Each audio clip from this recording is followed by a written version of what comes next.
All right, guys.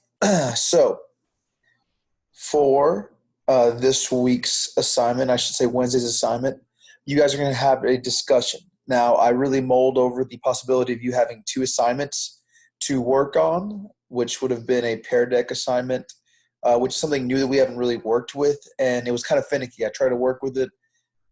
I could have let y'all do that, but again, there was issues with it. It's kind of weird.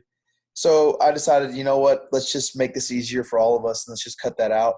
So you guys are going to have your discussion question, which is asking you, what are some effects that decolonization is going to have on the world? Now, uh, we've gone over decolonization on Monday, which was you had a little quiz on it, you had a reading. Guys, use that reading, that handout you got from Monday, reread it to let it help you answer the discussion question, which is again, to summarize it, it's how does decolonization affect the world in the future? Which we already know, guys, it's going to be a big reason why the Cold War is as big as it is. It's because all of these countries are now becoming independent for different reasons. But with this independence, guys, comes the freedom of choice. They're no longer controlled by these overlord countries like Britain, France, Russia, Germany, all of these smaller countries that were again under the thumb of these just powerful countries now are liberated, right? They're free. They can be whatever they want. They can choose democracy, socialism, Marxism, communism. They can choose. Now, again, this is during the Cold War, so you obviously have those two sides, right? Communist and democracy, the main two. And again, they're jockeying for superiority. They want these smaller countries that are choosing to pick them.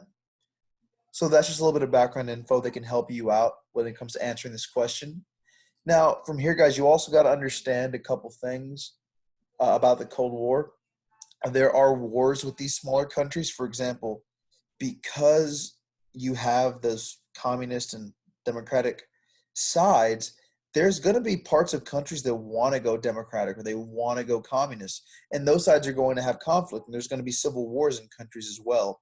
That Cold War basics we went over last week, went over a couple of them. The biggest two for the U.S. that we deal with is, of course, Vietnam and Korean War are very big proxy wars. And a smaller one, too, in effect, is the Afghanistan-Iran conflict, where we're going to give guns to Afghanistan rebels to try to fight off the Soviets as they try to take over the oil of that area. So, guys, that's just another little bit of info to help you out with. But again, guys, use that handout from Monday. That will help you out exponentially when it comes to answering your question.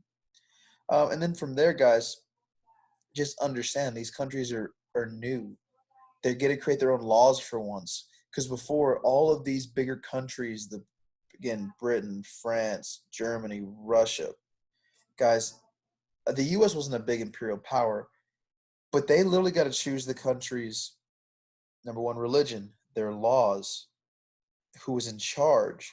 And now that that's all gone, now these new countries got to pick their government, pick who their leaders are, pick the new laws they want in place, or to get rid of the old laws or old constitutions.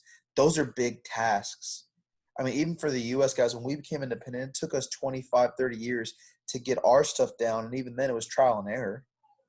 So just understand how that's affected countries today when you look at countries like in Africa and you go, man, they're not very well developed. Or you look at India and you go, man, that's a pretty impoverished place. Well, they didn't get to choose the way they started everything out. They started at a deficit. So keep that in mind, guys. But that's really it. I was just letting y'all know that, again, you have your two assignments this week. You should have done your uh, decolonization quiz, 3 questions, super quick. That was Monday's work. And then, of course, Wednesday's work is going to be the discussion question on decolonization. Okay. So that's your 2 assignments for this week. Turn it in. I'm also reopening the assignments from last week because I had so few amount of kids answer. And yes, a lot of your parents got messages from me. And yes, you probably got yelled at. Not my fault. Do the work, log on here. If you cannot log on here, guys, let me know. Let the school know so we can try to get paper packets printed out to y'all. But I'm not psychic. So if you don't tell me anything and you think you're just going to get off scot-free, that is not the case. So anyway, guys, hope you're safe. Hope you're doing well. guys, just be good. All right. Be smart. If you're going outside, please cover yourself. Try to get a mask. If you can't get a mask, guys, I created my own mask. I just cut off a sleeve from an old T-shirt, put it over my face, double covered. Probably not even that thick, but it's better than nothing. And I'm wearing gloves everywhere I go, especially if I go to gas up a car. I am putting on gloves. I'm not touching anything else. I'm taking them off before I get back in my car. Be safe, be healthy, guys, so we can get back in school and I can see y'all again. All right. Y'all take care. Peace.